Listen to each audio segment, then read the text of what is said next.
Selamat malam, shalom, kekasih-kekasih Tuhan, warga jemaat Tamalate dimanapun Anda berada. Salam jumpa lagi lewat rema dan doa malam hari ini, edisi Selasa 25 Agustus tahun 2020. Harapan dan doa semoga warga jemaat selalu dalam kasih dan tuntunan Tuhan, diperlengkapi dengan hidup yang penuh sehat sejahtera. Menikmati hadirat Tuhan malam ini, kita akan membaca, mendengar, dan merenungkan firman Tuhan. Sebelum kita berdoa, baik kita dengarkan satu lantunan kidung pujian seperti ini.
So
Terpuji Tuhan lewat pujian itu dan terberkati senantiasa kekasih-kekasih Tuhan yang setia menggunakan talentanya untuk memuliakan Tuhan kapanpun dan dimanapun.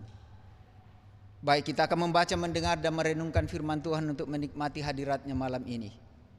Sebelum kita berdoa, mari kita siapkan bagian Alkitab kita yang akan kita baca untuk mendengarkan firman-Nya.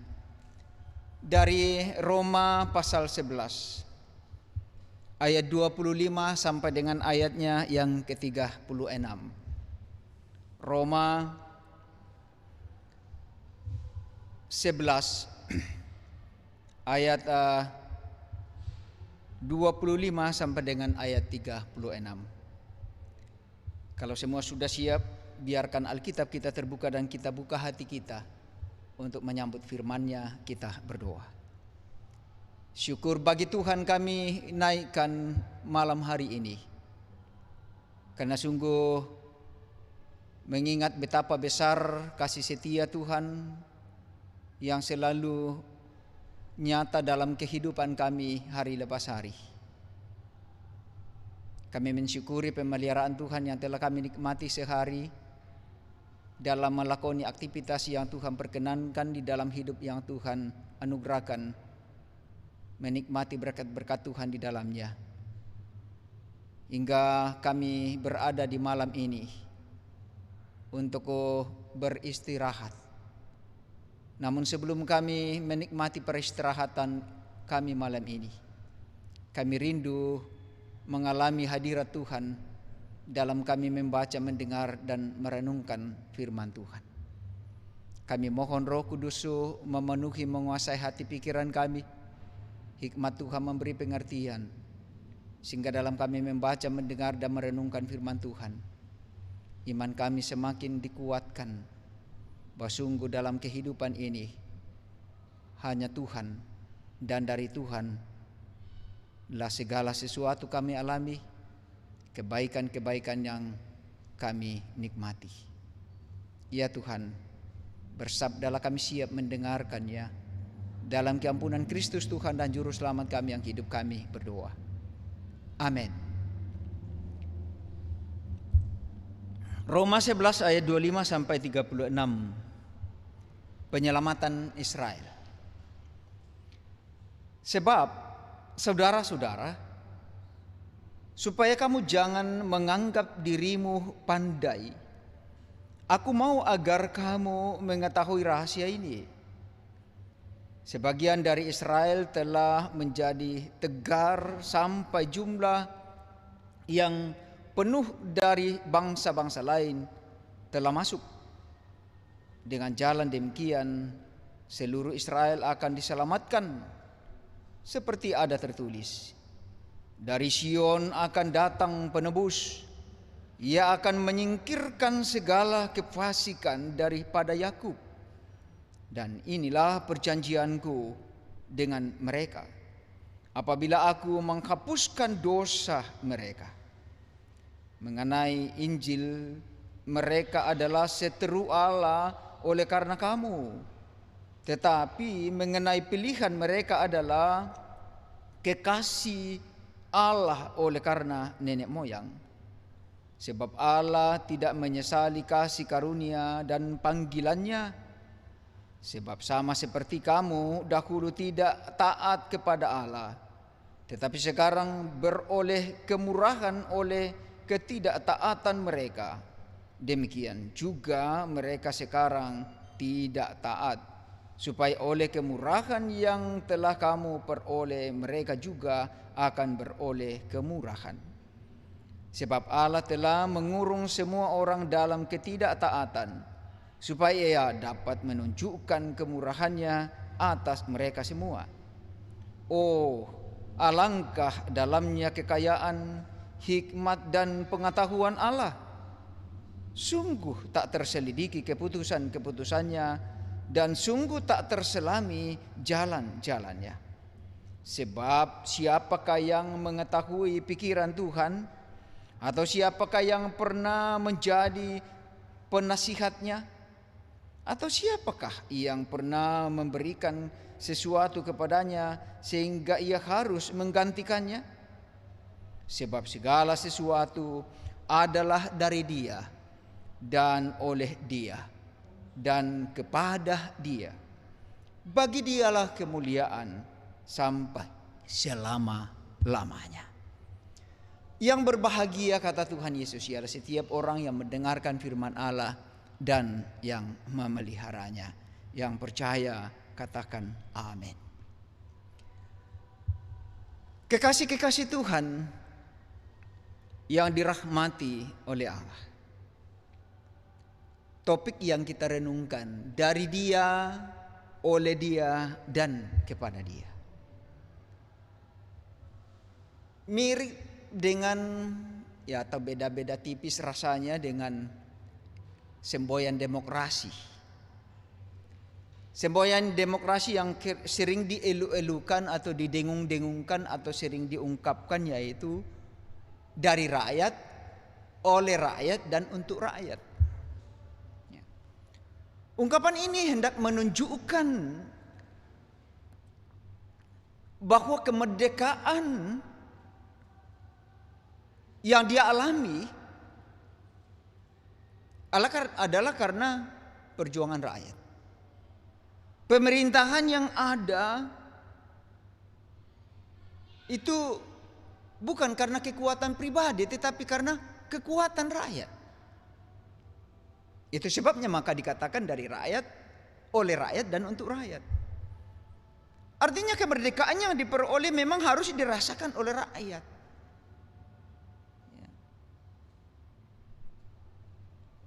Pemerintah yang berkuasa mestinya memperhatikan rakyat.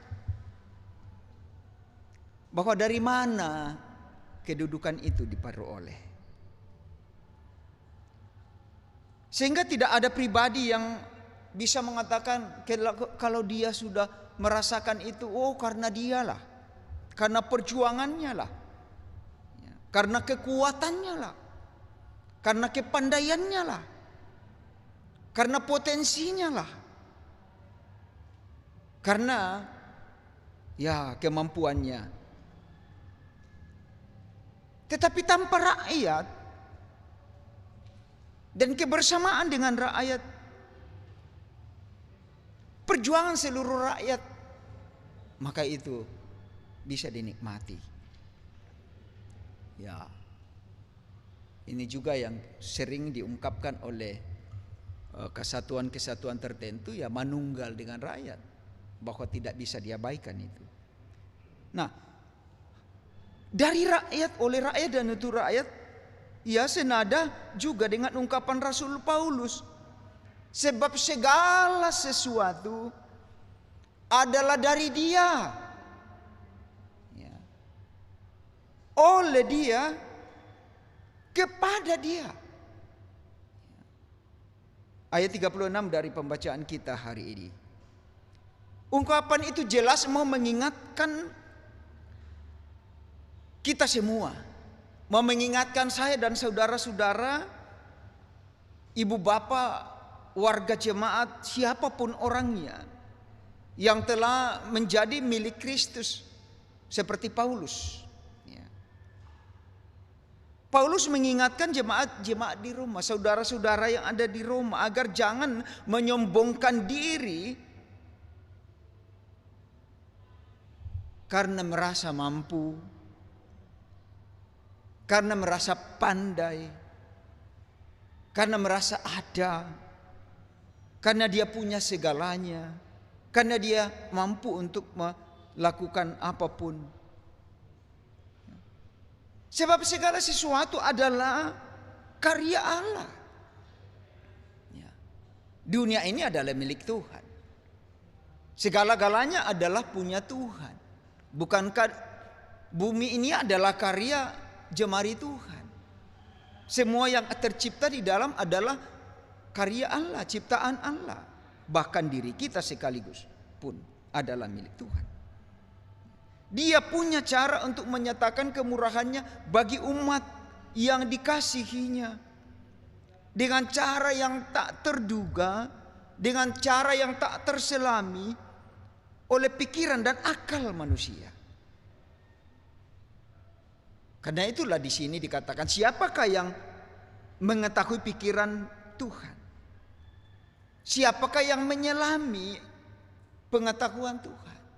Siapa yang mengetahui? Tidak ada. Ayat 34 dari pembacaan kita. Teguran di atas mau ditunjukkan kepada pribadi-pribadi yang angkuh, yang sombong dari kehidupan yang terjadi di Roma saat itu. Dia merasa pandai, dia merasa mempunyai nilai, dia bahkan menilai rencana Allah dengan akalnya, mampu mau menilai Allah dengan caranya sendiri. Seakan-akan bahwa pengalaman hidupnya, kepandaiannya, keberadaannya, dia bisa mengukur Allah akan seperti itu. Mungkin kita sering mengukur rencana Tuhan sesuai dengan pengalaman kita, perasaan kita, akal kita. Akibatnya apa? Kita mulai merasa bahwa Allah tidak adil. Allah tidak, bahkan mungkin menuduh Allah sebagai tidak benar lagi. Wah, tidak adil rasanya. Padahal dia mau memberi waktu bagi siapapun, bagi saya dan saudara-saudara yang belum merasakan sentuhan kasih-Nya, untuk bagaimana kita semakin mendekat padanya, bagaimana kita harus semakin merapat padanya, bagaimana kita semakin mengandalkan Dia. Tidak ada orang yang bisa membebaskan dirinya di luar Tuhan. Yang pasti bahwa Allah sumber segala sesuatu. Segala sesuatu ini harus digarisbawahi. Kita harus mengenal Allah itu. Allah itu siapa? Pada Allah tidak ada kejahatan. Allah adalah kebenaran. Allah adalah roh dan kebenaran. Karena itu ada ayat mengatakan, barang siapa mau menyembah Allah, hendaklah dia menyembah dalam roh dan kebenaran. Karena Allah itu roh dan kebenaran, maka kita harus menyembah Allah dalam roh dan kebenaran. Berarti bahwa dalam diri Allah tidak ada kejahatan.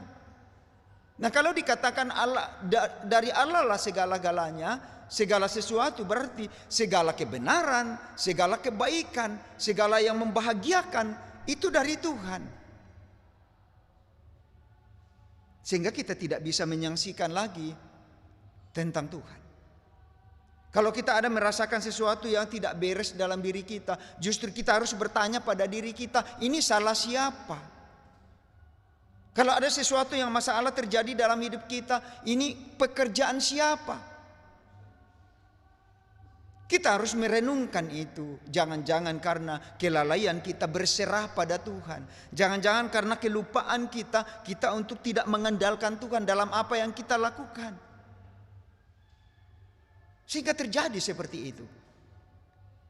Sekali lagi bahwa Allah adalah roh dan kebenaran, dan karena itu segala-galanya yang benar dan baik dan membahagiakan itu dari Allah. Kalau ada kejahatan dan ada keburukan dialami, itu bukan dari Tuhan. Kalau misalkan kita mau berbicara sekarang, ada orang mengatakan pandemi COVID-19 atau wabah yang merambak ini adalah dari Tuhan. Wow, Tuhan tidak sejauh yang kita pikirkan. Allah itu merencanakan segala yang baik bagi umatnya, bagi orang-orang yang mengasihi Dia dan yang mau mengandalkan Tuhan. Tetapi bagi siapa yang menyombongkan diri, justru itulah yang Allah tidak inginkan. Allah sumber segala sesuatu, dan oleh karena Dia kita melangkah dalam hidup serta berserah hanya padanya. Kita percaya hidup ini dari Tuhan, dan apa yang kita nikmati dalam hidup ini adalah dari Tuhan. dengan menjadikan Allah sebagai yang utama, maka tidak ada jalan yang bagi kita untuk mengandalkan di luar Tuhan, mengandalkan kepandaian kita, mengandalkan rencana-rencana perasaan kita, mengandalkan kekuatan kita, mengandalkan kecerdasan kita dan apapun yang kadang orang andalkan. Karena sungguh dari Dia, oleh Dia, dan kepada Dia, bagi Dialah kemuliaan hormat selama-lamanya. Yang percaya katakan amin. Mari kita berdoa. Tak berkesudahan kasih setia Tuhan, tak habis-habisnya rahmat-Mu tiap hari, selalu baru tiap pagi. Besar kesetiaan Tuhan di atas ketidaksetiaan kami. Karena itu kami mohon ampun Tuhan atas segala dosa kami ketika kami kadang menyombongkan diri kami, mengandalkan kemampuan kami, mengandalkan keberadaan kami, mengandalkan kecerdasan, kepintaran kami, dan bahkan mungkin kadang mengandalkan talenta yang sesungguhnya adalah dari Tuhan adanya. Ajarlah kami Tuhan selalu hidup dalam ketaatan dan kesetiaan. Kami mohon ambillah dari hidup kami segala sesuatu yang dapat menjauhkan kami daripada Tuhan. Sehingga dalam perjalanan kehidupan kami kini di sini dan hari esok, kami tetap mentautkan hidup kami dalam Tuhan, mendasarkannya dalam kemurahan dan rahmat Tuhan, mengandalkan Tuhan dalam segala-galanya. Ya Tuhan, malam ini sebelum kami beristirahat, kami memohon pimpinan Tuhan untuk tidur kami. Kuasa Tuhan kami yakin yang akan menjauhkan kami dari segala kejahatan, kuasa kegelapan, mara bahaya. Kuasa Tuhan yang akan meluputkan kami dari segala bencana. Kuasa Tuhan yang akan melewatkan kami dari segala sakit penyakit. Dan bahkan kuasa Tuhanlah yang akan menyembuhkan kami dari segala penyakit yang merongrong hidup kami. Untuk saudara-saudara kami yang masih bergumul dalam keadaan yang demikian, kasihani kiranya Tuhan. Kesembuhan kami percaya hanya dari Tuhanlah, melalui upaya-upaya dan tindakan-tindakan para medik, keluarga, sahabat dan kerabat. Yang berduka kami mohon Tuhan hibur dan kuatkan. Yang dalam keputusasaan dibangkitkan pengharapannya untuk kembali mengandalkan Tuhan dalam hidupnya. Oh Tuhan, kami berserah dalam tuntunan kuasa Tuhan sehingga kami boleh tidur dengan lelap esok pagi. Kami yakin dalam kuasa Tuhan pula lah kami dapat dibangunkan dengan semangat yang baru, kekuatan baru dan bahkan kesehatan yang baru. Kami berdoa untuk rencana-rencana pelayanan yang akan kami hadapi ke depan. Kami mohon campur tangan Tuhan di dalamnya sehingga semua itu dapat kami lakukan dengan baik. Karena pada kami tidak ada kekuatan apapun di luar Tuhan. Kami tidak ada sesuatu yang dapat kami andalkan di luar Tuhan. Karena itu penyertaan Tuhan sungguh menjadi harapan kami dan pengandalan diri kami. Oh Tuhan, juga saat ini hamba memohon pimpinan dan pertolongan Tuhan untuk jemaat-jemaat Tuhan yang sedang bergumul karena mungkin berjauhan dengan segenap keluarga mereka, berjauhan dengan orang tua, berjauhan dengan anak-anak, cucu dan segenap keluarga, berjauhan dengan istri atau suami. Semoga selalu dalam lindungan kasih dan setia Tuhan, dan kami sama-sama mengalami kasih dan kuasa Tuhan. Harapan tentu adalah suatu waktu dapat diperkumpulkan kembali, perjumpakan dalam suasana yang penuh sehat sejahtera. Ya Tuhan, kami juga mohon senantiasa pertolongan Tuhan untuk gereja Tuhan dalam pertumbuhan dan perkembangan, untuk terus melaksanakan tugas panggilannya, memberitakan kabar sukacita, kabar baik, keselamatan bagi semua orang. Dan demikian pula bangsa dan negara kami, semoga hindarkan dan dijauhkan dari segala hal yang buruk, dan secara khusus COVID-19 ini yang masih terus menjadi ancaman bagi kehidupan. Kami percaya bahwa kuasa Tuhan pula lah yang akan menghalau dari kehidupan kami, sehingga semua ini tidak terlalu berlarut-larut, tapi suatu waktu akan menjadi kembali normal. Kami menjalani hidup ini dengan suasana penuh sukacita, penuh damai sejahtera. Ya Tuhan, hamba terus berdoa memohon pimpinan Tuhan untuk generasi muda dalam tengah-tengah kehidupan jemaat Tuhan di sini. Semoga mereka semua dapat mengembangkan talenta yang Tuhan anugerahkan untuk melayani Tuhan. Terkhusus bagi tim multimedia yang terus membenahi pelayanan ini, untuk mereka boleh kerjasama dengan baik, saling melengkapi satu dengan yang lain, sehingga pelayanan-pelayanan ke depan kami boleh atasi bersama-sama dan Tuhan dimuliakan. Untuk menjangkau pelayanan-pelayanan, menjangkau jemaat Tuhan dalam pelayanan ini, kami percaya hanya Tuhanlah yang dapat menolong kami. Ya Tuhan, pimpin dan peliharakan kehidupan kami selanjutnya. Kami mohon, dengarkan kami yang datang bersuruh memohon semua ini di dalam Kristus Yesus Tuhan dan Juru Selamat kami yang hidup, yang juga telah mengajar kami berdoa bersama-sama demikian. Bapa kami yang di surga, dikuduskanlah namamu. Datanglah kerajaan-Mu, jadilah kehendak-Mu di bumi seperti di sorga. Berikanlah kami pada hari ini makanan kami yang secukupnya, dan ampunilah kami akan kesalahan kami seperti kami juga mengampuni yang bersalah kepada kami. Dan janganlah membawa kami ke dalam pencobaan, tapi lepaskanlah kami daripada yang jahat. Karena Engkau yang punya kerajaan dan kuasa dan kemuliaan sampai selama-lamanya. Amin. Kekasih-kekasih Tuhan, warga jemaat Tamalate dimanapun Anda berada, demikianlah rema dan doa malam ini, renungan harian dan doa malam yang kita boleh alami menikmati hadirat Tuhan.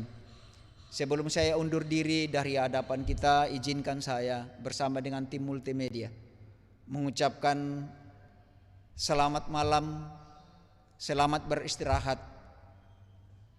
Sampai jumpa di edisi yang akan datang. Yakinkan diri kita bahwa penyertaan Tuhan akan membuat kita kembali berjumpa dalam keadaan yang penuh sehat sejahtera. Shalom, Tuhan memberkati.